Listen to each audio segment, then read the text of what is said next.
네, 여러분 안녕하세요. 저는 민법과 중개사법을 강의하는 민중의 지팡이 김하희쌤입니다. 공인중개사 법률과 중개실무 한 번에 끝내는 이론 강의 제6강을 진행하겠습니다. 36회 중개사법 교재 두 종류 있어요. 지금 진행하는 합격서 요약집이고 좀비기출문제집은 매일매일 진행하고 있습니다. 이 두 권을 동시 구입하시면 할인 혜택을 드리고 있습니다. 구입하실 분은 해당 금액을 계좌번호에 입금하시고 이 핸드폰 문자로 4가지 적어주세요. 학교에 가실 분 성명, 핸드폰 번호, 도루명 주소, 교재명도 아래 셋 중에 하나 정확히 적어주세요. 그래 올바른 배송이 바로바로 이루어집니다.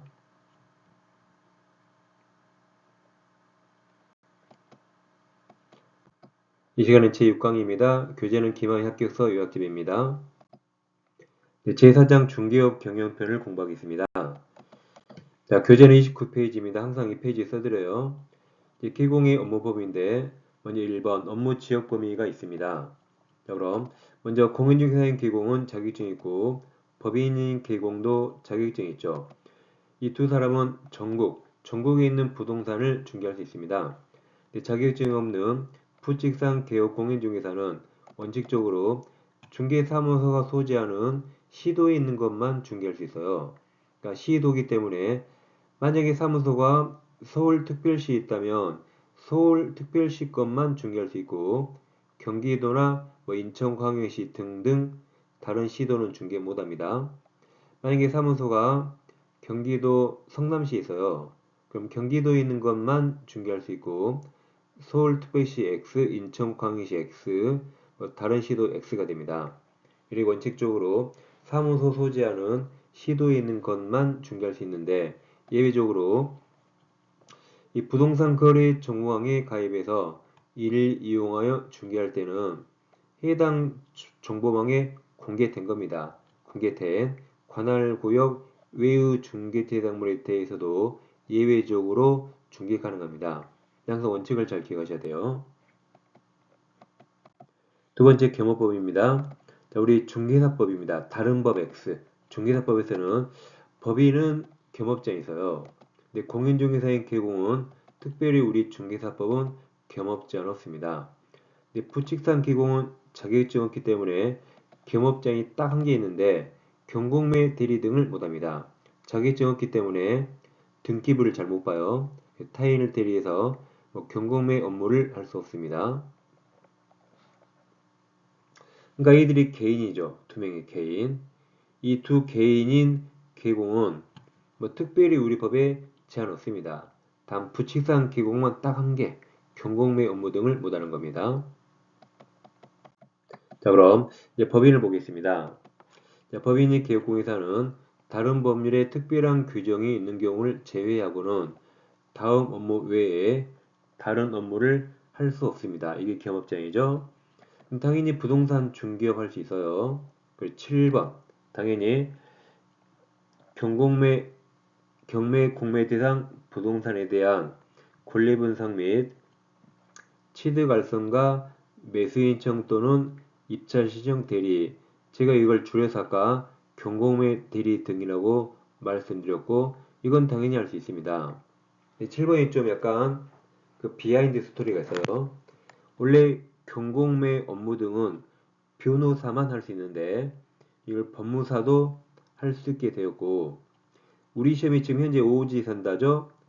예전에 원래 사지선다였는데 우리 시험을 오지선다로 바꾼다 그랬어요. 협회에서 데모를 냈죠. 아니 왜 시험을 갑자기 어렵게 했냐고 데모를 냈습니다. 그러니까 그때 국가에서 그래? 그러면 공인중개사에게 이 경공매트리 등을 할 권한을 준다 그랬어요. 그래서 시험을 오지선다로 바꾸자 그러니까 협회는 당연히 오케이 하죠. 협회 사람들은 자격증 다 있잖아요. 그러니까 뭐 사실 시험을 어렵게 내는 걸 원할 건데 이 권한 준다 그러니까 오케이 한 겁니다. 그래서 이 경공매 대리 등은 이 개공은 당연히 할 수 있습니다. 그래서 1번과 7번은 당연히 할 수 있어요. 문제 안 됩니다. 그래서 중간에 이 5개를 꼭 외우셔야 돼요. 이건 해마다 시험에 나옵니다. 두 번째가 상업용 건축물과 주거용 건축물 주택의 임대 관리 등 부동산 관리 대행만 할 수 있습니다. 그러니까 법인은 상가주택이에요. 직접 임대업 못합니다. 직접 임대업 못하고 타인 부동산 임대 관리만 해야 돼요.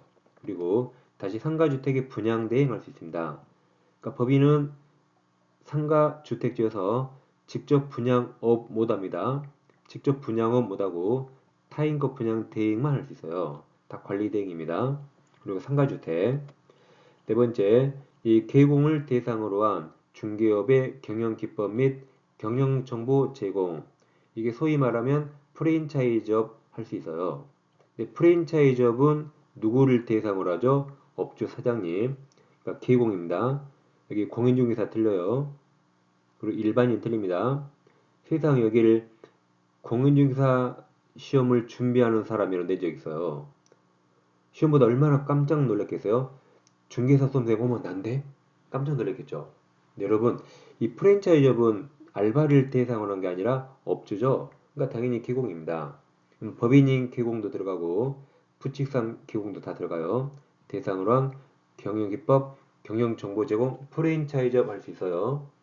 그리고 부동산 이용 개발 거래 관한 상담, 컨설팅 할 수 있고, 그다음 중개요리인 의뢰에 따른 도배 이사업자 소개만 해야 돼요.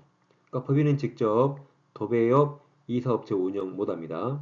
그리고 주거 이전에 부수되는 소개 알선이에요. 직접 용역 제공 못해요. 소개 알선만 할 수 있습니다. 이 5개를 꼭 외우셔야 돼요. 근데 애들은 해마다 시험에 나옵니다. 그럼 대강 외워야 됩니까? 아주 꼼꼼히 외워야 돼요.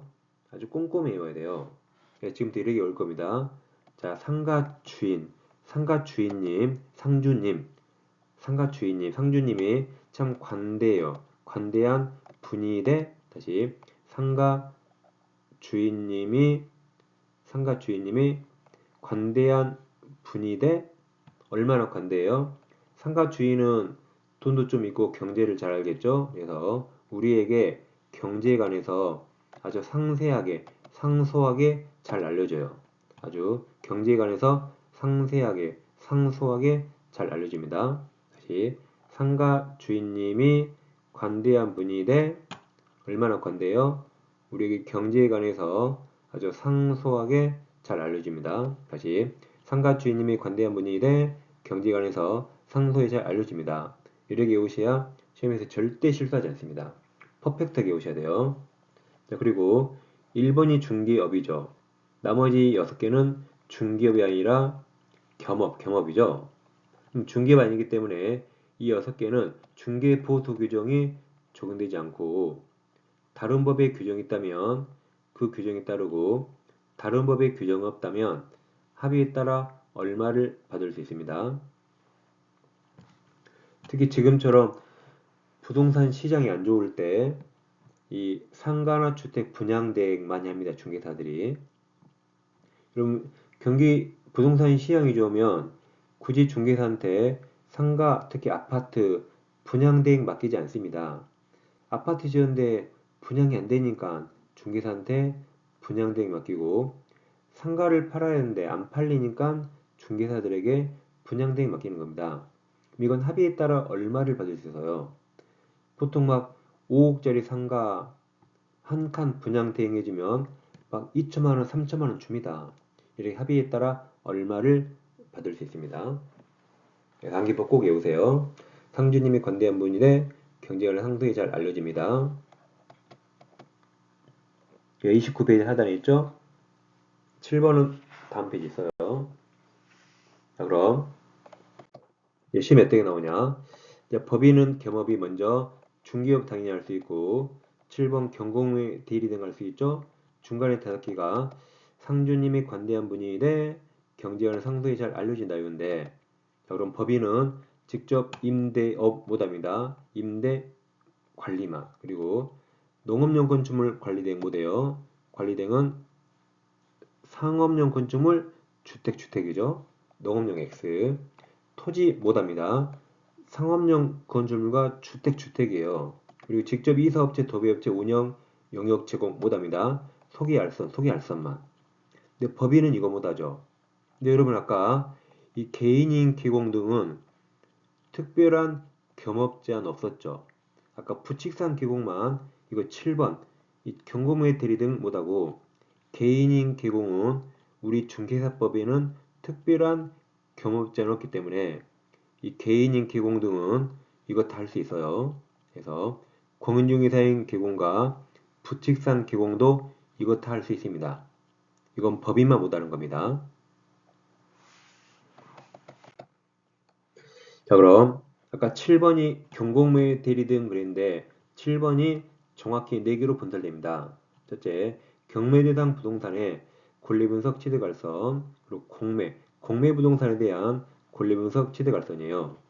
또 경매 대상 부동산에 대한 매수 신청, 입찰 신청 대리가 있고 공매 부동산에 대한 매수 신청, 입찰 신청 대리라고 7번 경공매 대리 등이 이 4가지로 나눠집니다. 이 중에 잘 보세요. 이 경매 부동산에 대한 매수 신청, 입찰 신청 대리할 때는 또 법원에 등록을 해야 돼요. 주의하실 게 저는 경매 부동산 권리 분석할래요. 법원에 등록할 필요 없어요. 저는 공매 부동산 권리 분석 등록할 필요 없고 또 공매 부동산 매수 신청 대리할 때 법원에 등록할 필요 없습니다. 뭐 하고자 할 때? 경매 부동산 그리고 대리하고자 할 때 다시 법원에 등록을 해야 돼요. 그래서 외우세요. 경매, 대리, 등록. 이게 우리 책 제일 끝에 있는 매수 신청 대리입니다. 여러분 우리 교재 154페이지 가보세요. 우리 책 제일 끝에 있습니다. 가시면 제일 밑에 06번 매수 신청 대리 있습니까? 이게 이 경매 부동산 대리하고자 할 때 또다시 등록을 하고 그게 매수 신청 대리인 등록이라고 나중에 제일 끝에 154페이지에서 공부할 겁니다. 그래서 경매 대리 등록 외우세요. 자, 그럼 지금까지 한번 정리해 보겠습니다. 이건 헷갈리지 않게 잘 정리하셔야 돼요. 자, 다른 법은 고려하지 않아요. 우리 중개사법에서 겸업제한은 먼저 중개업은 다 할 수 있죠. 법인, 공인중개사, 부칙 다 할 수 있어요. 근데 아까 5가지도 다 할 수 있죠. 5가지가 뭐였죠? 그러니까 상주님이 관대한 분이래 경제관에서 상소에 알려준다. 법인, 공인중개사, 부칙 다 할 수 있어요. 7번 경공매 대리 등 7번 자격증이 있어야 돼요. 법인, 공인중개사 할 수 있지만 부칙상 개공은 못합니다. 그다음 나머지 기타 업무 법인은 못해요. 법인은 이 얘들만 할 수 있고 나머지 못합니다. 공인중개사인 개공은 다른 법에 제한 없는 한 특별히 겸업제는 없어요. 부칙상 개공도 다 할 수 있습니다. 그러니까 개인들은 특별히 제한 없어요. 특별히 제한 없다. 단 부칙상 개공만 경공매 대리 등을 못하는 겁니다. 그럼 여러분 그러면 초등학교 선생님이 자격증 땄어요. 그러면 중개업 할 수 있을까요? 초등학교 선생님이 이 공인중개사인 개공 될 수 있을까요? 우리 중개사법에는 경업 제한이 없지만 다른 법, 예를 들어 무슨 교육공무원법 그런 법에서 겸업을 제한시켰기 때문에 못합니다. 여러분 초등학교 선생님이 부동산 중개하게 하면 그럴 거 아니에요. 여러분 어디 누구 이사 갈 집 있나요? 다 선생님한테 와 엄마한테 말해 선생님한테 오라고 해서 중개하면 되겠어요? 안 되겠죠. 요즘 분양권이 안 팔려. 얘들아, 엄마한테 분양권 사라해 하면 될까요? 안 되겠죠. 그러니까 이런 것은 우리 중개사법에는 제한이 없지만 다른 법에서 제한이 있으면 겸업 못하는 겁니다. 또 여러분, 시청 공무원이 자격증 땄어요. 부동산 중개업하면 될까요? 못합니다. 우리 중개사법에는 제한이었지만 공무원법 등에서 겸업을 제한시켰습니다. 그래서 이것은 다른 법을 보지 않고 우리 중개사법에서는 법인은 겸업자이죠. 부칙상 개공은 겸업자 딱 한 개 있어요. 그 특별히 개인들은 우리 법에서 제한이 없습니다. 자, 문제 한번 확인해 볼까요? 법령상 법인이죠. 법인인 개업공개사가 겸업할 수 있는 겁니다.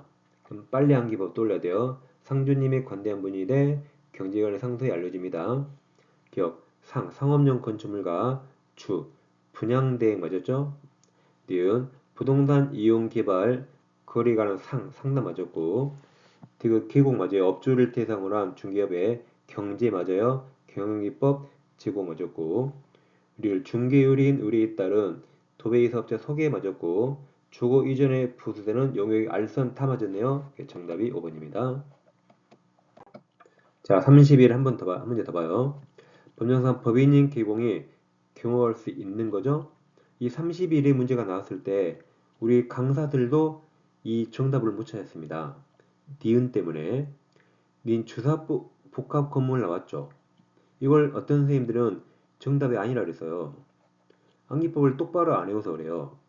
어떻게 외우죠? 우리는 상주님이 관대한 분이 돼? 그럼 이게 상주잖아요. 상주추상. 그러니까 주거용 상업용 건물에 분양 대행할 수 있고 관리 대행할 수 있잖아요. 그러니까 니은은 정답입니다. 그러니까 저같이 정확히 외우셔야 이런 문제가 나와도 정확히 맞출 수 있습니다. 어용교용 외우시면 안 돼요. 기억은 주택이고 용지가 아니죠. 디귿. 부동산 거래 관련 상담 안 했지만 금융 관련성 사채월선 아니에요. 국세징수법상 공매 대상 동산에 대한 입찰 시행 대리할 수 있고 미음 법인인 개공을 대상으로 한 업주 맞죠? 중개업의 경제할 수 있죠? 경험기법 제공할 수 있어요. 정답이 니은, 리을, 미음인데 어머 선택지에 니은, 리을, 미음이 없네요. 없죠? 그래서 이때 이게 진짜 이런 문제 내면 안 되는데 더러워요. 리을 보세요. 공매 대상 동산이 아니라 부동산이죠. 부동산입니다. 동산이 아니죠. 근데 여러분 이런 게 시험장에 눈에 보였을까요? 아마 잘 안 보였을 겁니다. 그래서 정답은 2번입니다. 이래저래 아주 어려운 문제였어요. 니은도 어려워. 리을은 이런 장난을 쳤네. 정답은 2번입니다. 자 이제 고용일을 공부하겠습니다. 31페이지로 오세요. 먼저 고용은 자유입니다. 동그라미 1번. 개공이 고용인을 고용할 의무가 없어요.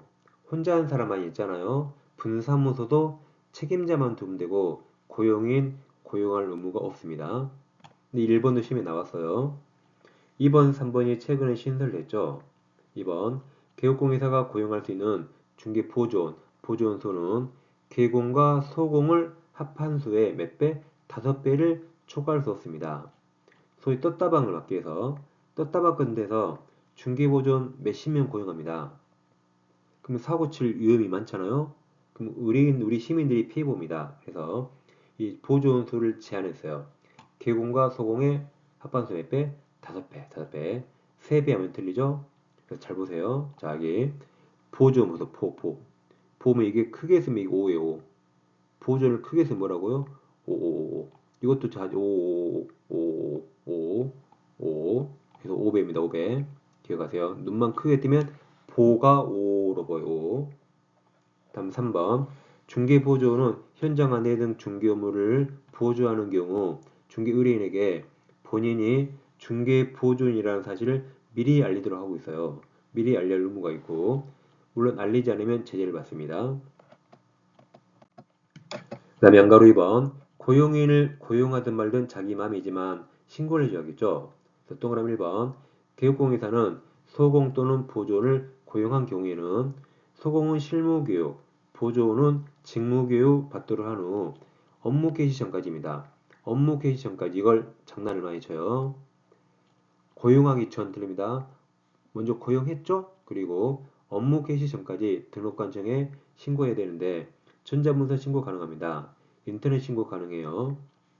2번 고용 신고받은 등록관청은 공인중개사 자격증을 발급한 시도의사에게 그 소공의 공인중개사 자격 확인을 요청합니다. 그러니까 소공 고용 신고할 때 자격증 사본 제출하지 않아요. 등록관청에게 자격증 사본 제출하는 경우는 없습니다. 3번 고용 신고받은 등록관청은 고용인의 등록 등 결격사유 해당 여부와 또 실무교육, 직무교육, 수료 여부를 직접 확인합니다. 그러니까 한국인은 결격사유에 해당하지 아니함을 증명한 서류 제출하지 않고 외국인 등만 제출한다 그랬죠.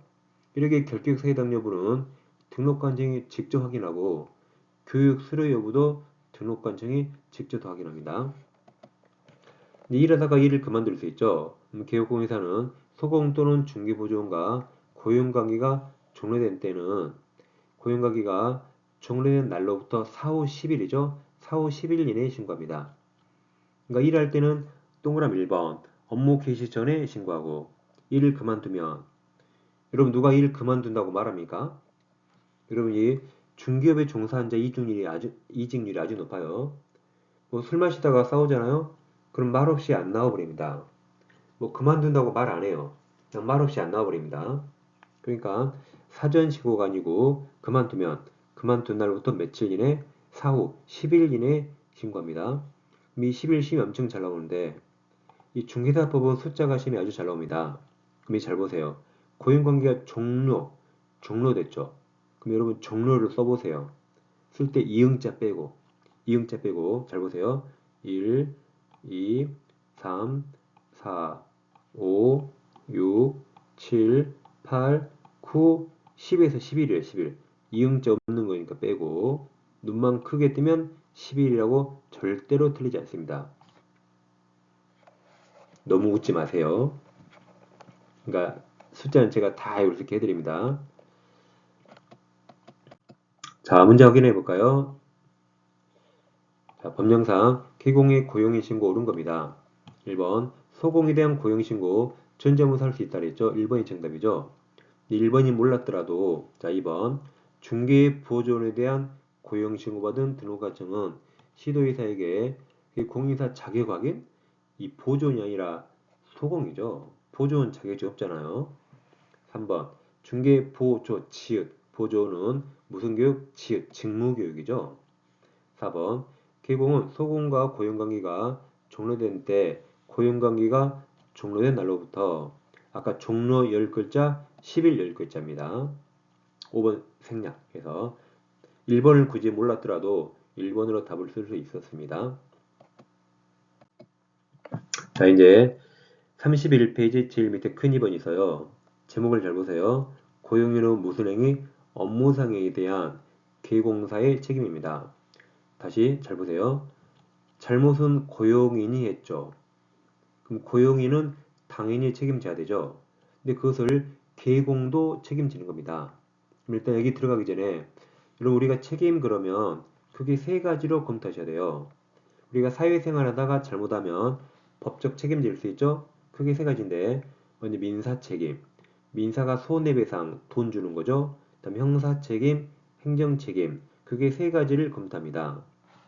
먼저 예를 들어서 우리가 음주운전 하다가 사람을 차로 치여서 상해 입혔어요.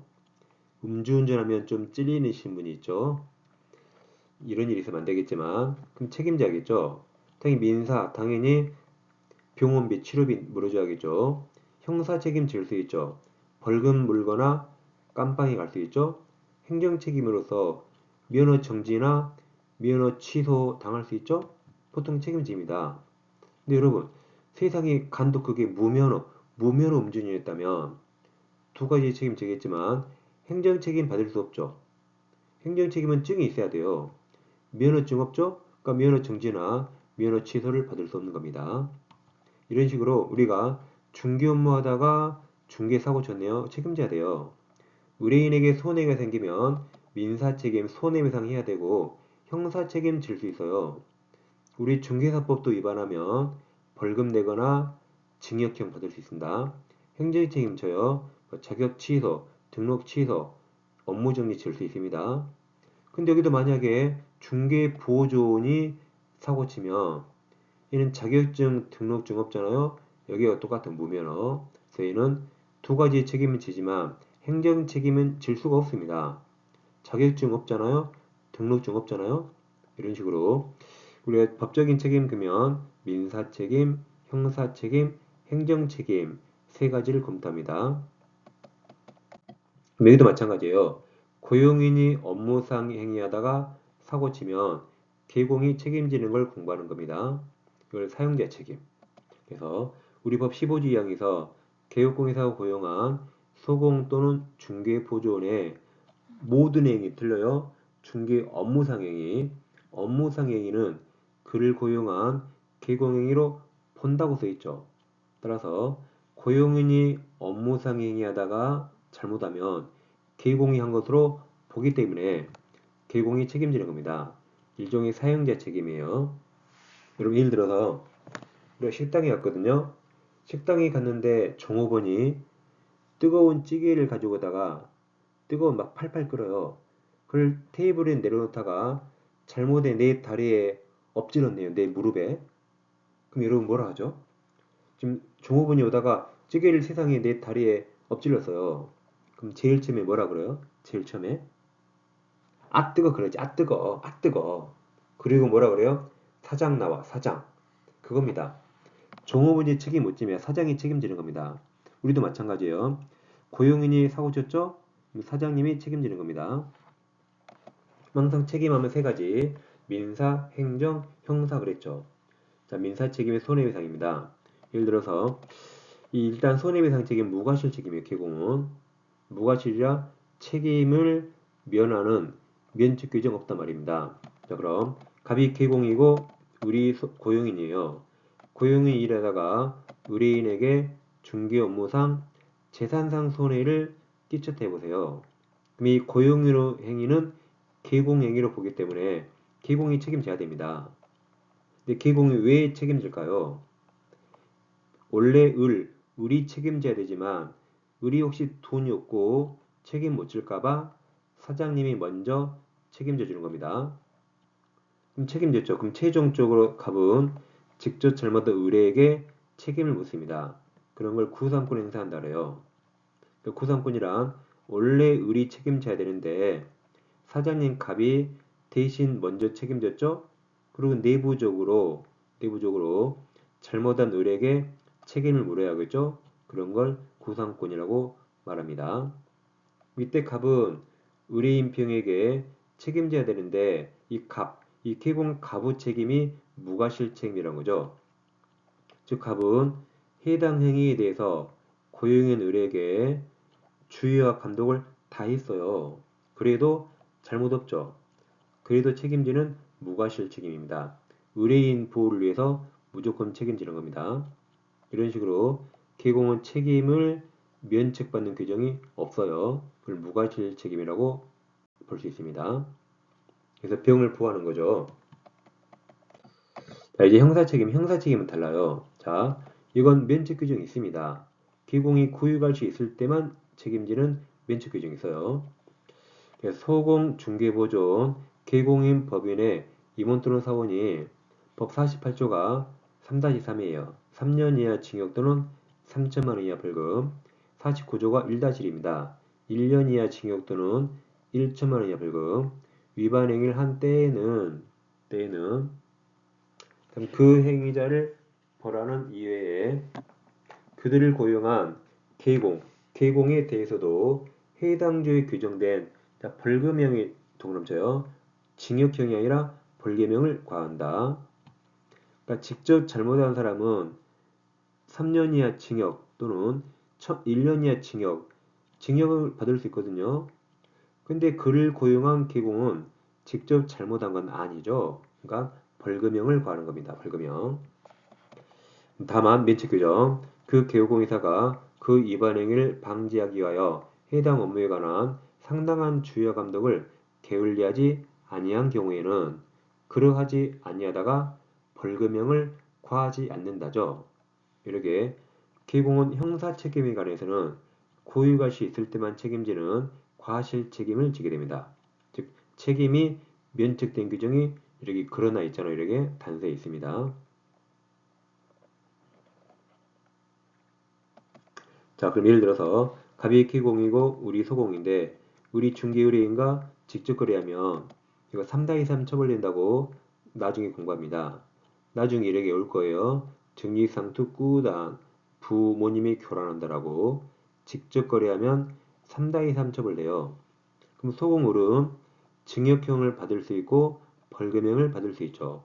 이 소공의 이 업무상행위는 계공행위로 본다. 그래서 계공이 직접 거래한 것으로 봅니다. 근데 이때는 벌금형만 구한다 그랬죠? 그래서 3천만 원 이하 벌금형을 구할 수 있는데 단 책임이 면책되는 규정이 있는 과실책임입니다. 여러분 왜 형사책임은 과실책임일까요? 계공이 3천만 원 이하 벌금을 내면 이 벌금이 의뢰인에게 갑니까? 의뢰인이 아니라 국가기관에 가죠. 그러니까 국가는 당신이 잘못했으면 돈 안 받겠다고 면책 규정을 둔 겁니다. 왜냐면 벌금을 내면 이건 의뢰인이 아니라 국가에게 가기 때문이죠.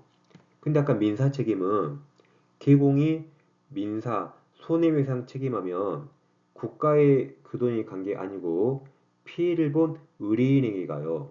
그러니까 의뢰인을 보호하기 위해서 민사책임은 무과실책임이었어요.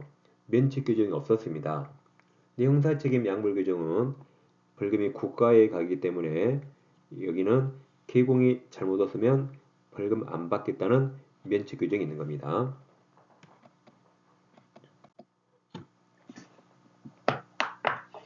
자, 그럼 이제 우리 책의 동그라미 2번인데 우리가 등록 결격사 외웠거든요. 이렇게 외웠죠? 금융회 3년 동안 유튜브로 한 달에 300원 퍼세 하면서 자취 3년 할 때 발생한 일인데 자정에 무정하게 재파로 등체스 쓰기 결사반대 이렇게 외웠죠? 꼭 외우셔야 돼요. 여기서 이 300원 퍼세가 있는데 여기서 이 벌금은 지금 공부하는 고용인 잘못 때문에 계공이 이 양벌 규정에 따라 벌금 받았을 때도 결격이 해당할 것인가?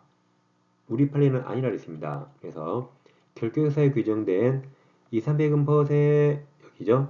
2법 위반해서 300만 원 이상 벌금을 선고받고 3년이 경과되지 아니한 자에는 교육공사가 직접 잘못한 경우만 해당해요.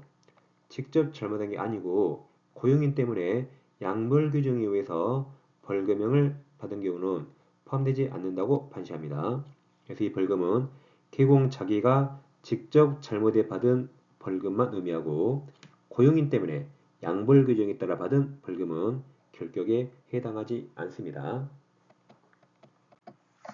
이제 양가로서 한번 행정책임입니다. 자, 고용인이 중개업무와 관련하여 이 법을 위반하면 개업공사는 업무정지, 영업정지나 등록 취소 처분을 받을 수 있습니다. 예를 들어서 갑입, 개공, 의리, 소공이에요. 만약 의리, 중개의뢰인과 직접 거래하면 나중에 공부하시겠지만 소공은 자격증이 있죠. 자격정지를 받게 됩니다. 소윤 설거지 지각 금지 행위하면 자격정지예요. 근데 개공의 업무상해 소공의 업무상해인은 개공행위로 보기 때문에 개공이 직접 거래한 것으로 봅니다. 그럼 나중에 아시겠지만 개공이 직접 거래하면 의무적 등록 취소예요. 직접 거래. 개공이 등록 취소 받을 수 있습니다. 자, 이번에는 이제 보존 병이 있네요. 보존이 직접 거래하면 보존은 자격증, 등록증 없죠. 그러니까 행정처분 받을 수가 없어요. 근데 이 행위를 개공행위로 보기 때문에 개공은 의무적 등록 취소 처분을 받을 수 있습니다.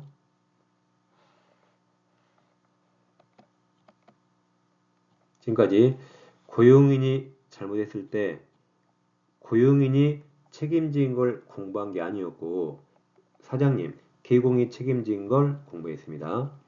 그러니까 고용인이 잘못하면 고용인은 당연히 책임져야 돼요. 네, 사장님도 책임질 수 있는 걸 공부한 거죠. 네, 중개사법은 두꺼운 기본서 필요 없습니다.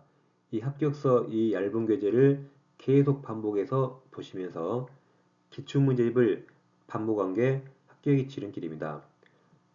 500페이지 기본서 봐봤자 기억 하나도 안 나요. 이 짧은 교재를 계속 반복하시는 게 합격의 지름길입니다. 저는 7강에서 찾아뵙겠습니다. 감사합니다.